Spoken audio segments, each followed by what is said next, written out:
Oh, button. What's that noise? Oh, it's just an alert on the computer that reminds me it's trash pickup day. Mike, it's trash pickup day! Quick, grab the garbage and take it outside. It's empty. No, it's full. It's empty. It's weird, it was full this morning. How'd that happen? Harvey. Who's Harvey? He's the invisible man that works at Konnect HQ.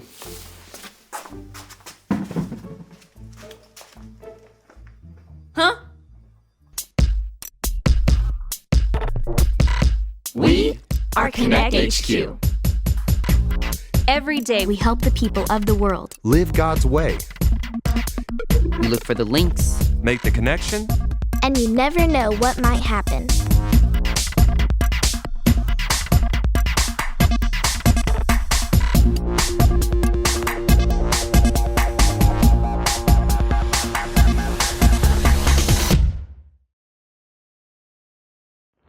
I'm Edison, and this is the time we learn that sometimes we believe in things we can't see. Hey guys, come over here. This just came in from our field office in Tucson, Arizona. What's that thing in the sky blocking the sun? Is it a monster? I think it's a cloud. Oh, I think I've read about those. Sorry, HQ. We don't get much weather out here other than hot and sunny. I'm Craig from the field office here in Tucson, and this is Maria, who has some questions about faith. Hi, Konnect HQ. In church, everyone's always talking about faith, but what is it? Can you explain exactly what is faith? What does it look like? And why do we put our faith in Jesus? I don't understand. We need your help, HQ. Boy, I love explaining things. What is faith? Maybe we should start with a dictionary definition.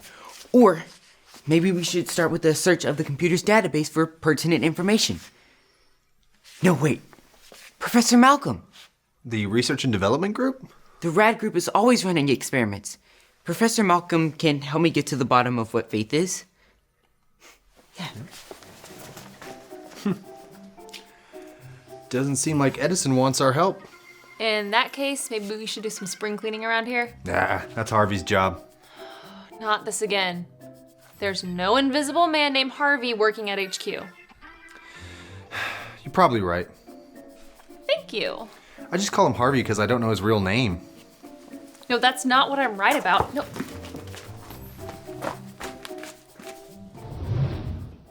This is so exciting, Professor Malcolm. It is. It really is.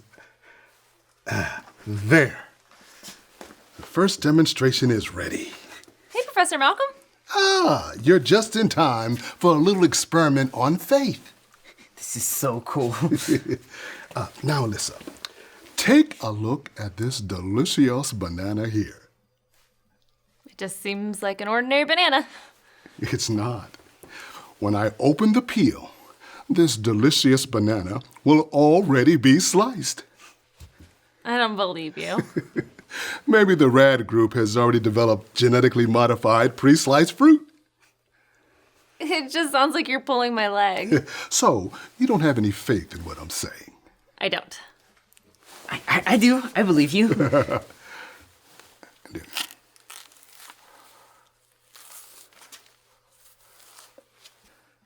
Ta-da! That's amazing. How'd you do that? Let me do it. Let me show her. If you take the needle, insert it inside the banana, wiggle it straight back and forth inside the banana. It creates a cut in the banana. You repeat that every place along the banana where you want to cut. That's pretty clever. Thanks for showing me the demonstration, Professor Malcolm. My pleasure. That's a neat trick, but what does it have to do with faith? Even though I assured Alissa that the banana was sliced, she didn't trust me. Faith involves trust. But I believe that the banana was sliced. Well, you believe because you saw me use the needle to slice the banana. Faith is believing in what you can't see. What I can't see? There's a Bible verse that explains what I mean. It's from the book of Hebrews, chapter 11, verse 1. We can say it like this. Hebrews 11:1. Hebrews 11:1. Faith is being sure of what we hope for. Faith is being sure of what we hope for. It is being certain of what we do not see. It is being certain of what we do not see. Faith is knowing something is real or true even though I can't see it. Exactly! See?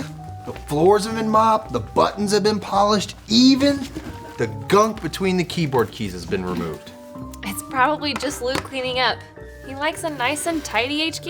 Okay, but even the trinkets in the observatory have been dusted, and he hates dusting. Everybody hates dusting. Not Harvey. He happily does all the mundane tasks that nobody wants to do. I still don't understand how someone could believe in things they can't see.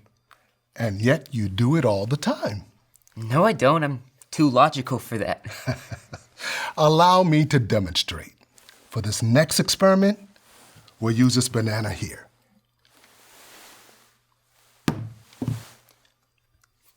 Was that the experiment? Yes. What happened to the banana?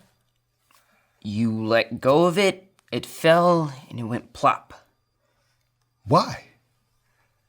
Because you like making messes? No. Why did the banana drop? The force of gravity caused it to fall to the ground. So do you believe in gravity? Of course I do. But you said you don't believe in things you can't see. You can't see gravity. No, but I can see what gravity does. I can see the effects of gravity. And it's the same with faith in Jesus. You may not be able to see him. But I can see the good things that he does in my life and in the world. And when you read the Bible, you can see the things God has done through history. I seem to recall a video about that very thing. Where did that tablet go? Ah, here it is.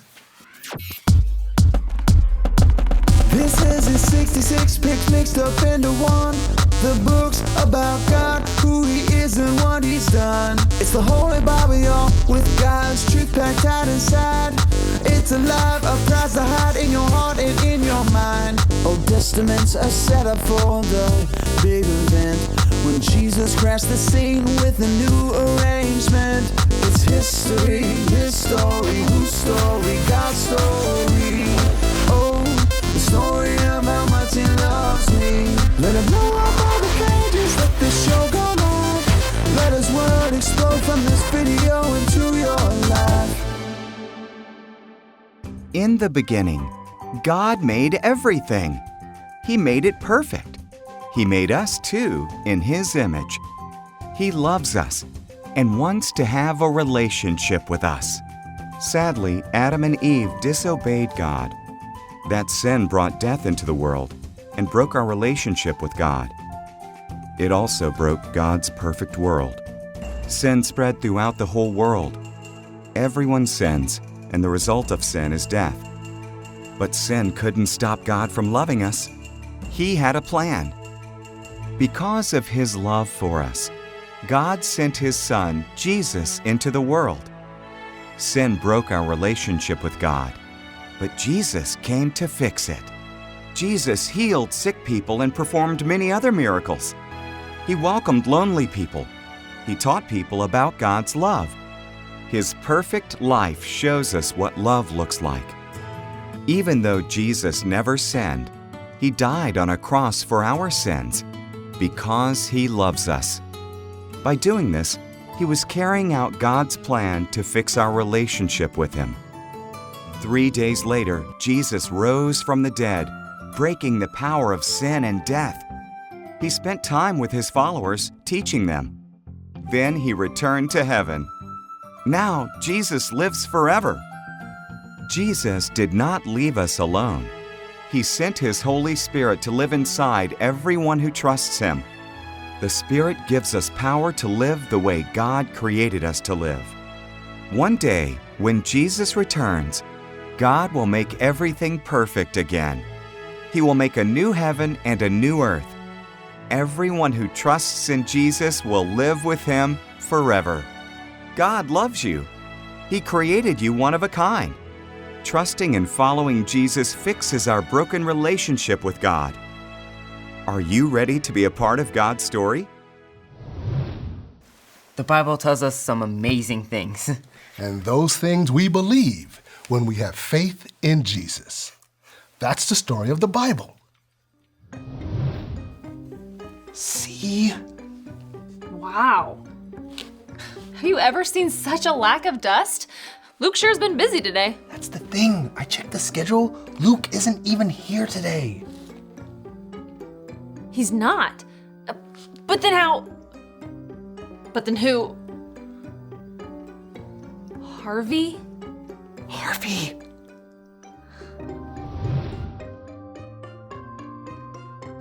So having faith in Jesus is just like having faith in gravity or the air we need to breathe? Not quite. Jesus is unchanging. Nothing else we put our faith in is always constant. Gravity always makes things fall. Not if you take a rocket into space. Gravity acts differently up there. Bananas don't plop in space. What? Bananas don't what? The air. Air's unchanging. We rely on it to breathe. But in some places, the air is polluted. And if pollution gets too bad, it's not safe. So all the things I believe in, gravity, air, it all has the potential to change? I know someone who never changes. Jesus. He stays the same. We're smart to put our faith in him because he never changes. And that sounds like someone I want to follow. I get it now. I have faith when I choose to follow Jesus. Faith isn't just about believing in Jesus, it's about trusting him enough to follow him. Sounds like you have everything you need to answer Maria's question. You're right. Thanks, Professor Malcolm, for all your help. You are very welcome. I guess my work here is done. I better get back to the lounge and clean up. Oh, that's Harvey's job. Who's Harvey? Oh, the invisible man that cleans HQ. So you have seen Harvey? Of course not. He's invisible. Another example of faith. Only this time your faith was misplaced. There is no Harvey, it was me. Wait, you dusted the trinkets? You ungunked the keyboards? I like doing all the mundane chores around here. It helps me think. Gotcha! Oh, yeah, got you. yeah, we did. Good one. It's so good. We knew it was you, Edison, all along. Yeah, we just wanted to show you how silly it was when you put your faith in someone other than Jesus. Well done, you two. Well done. Yeah, we got you. Oh, I can't believe you fell for it. Such a good one. Wow. Did you know it was Edison? No, you made me believe there was an invisible man. Look, another cloud. I think that's an airplane. Oh. Hey, we just got a message from HQ. Let's check it out. Hi, I'm Edison. I was very excited to get your questions about what faith is and why do we have faith in Jesus. Well, the Bible tells us this in the book of Hebrews. Hebrews 11:1. Faith is being sure of what we hope for. It is being certain of what we do not see. Basically, we put our faith in things we can't see every day. We believe that when we jump up, we just won't go flying away. Gravity will bring us back down. We have faith that the air we need to breathe is all around us, even though we can't see it.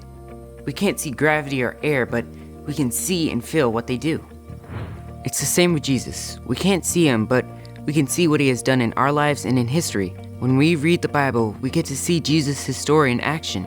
His love, his kindness, his forgiveness. Even though we have faith in gravity and air, the truth is they can change depending on the situation or the environment. Professor Malcolm helped me to understand that Jesus is unchanging. We can put our faith in him because we know that he stays the same. Jesus deserves our faith and trust more than anyone or anything else. So, what does it mean to have faith in Jesus? Here's the answer. I have faith when I choose to follow Jesus. We know what it is to trust Jesus when we learn from him and follow him. Thanks for your great questions, Maria. I hope you learned something because I know I did. Remember, Konnect HQ is here to help you. Thanks, HQ, for helping me understand what faith is and why it's a smart thing to put my faith in Jesus.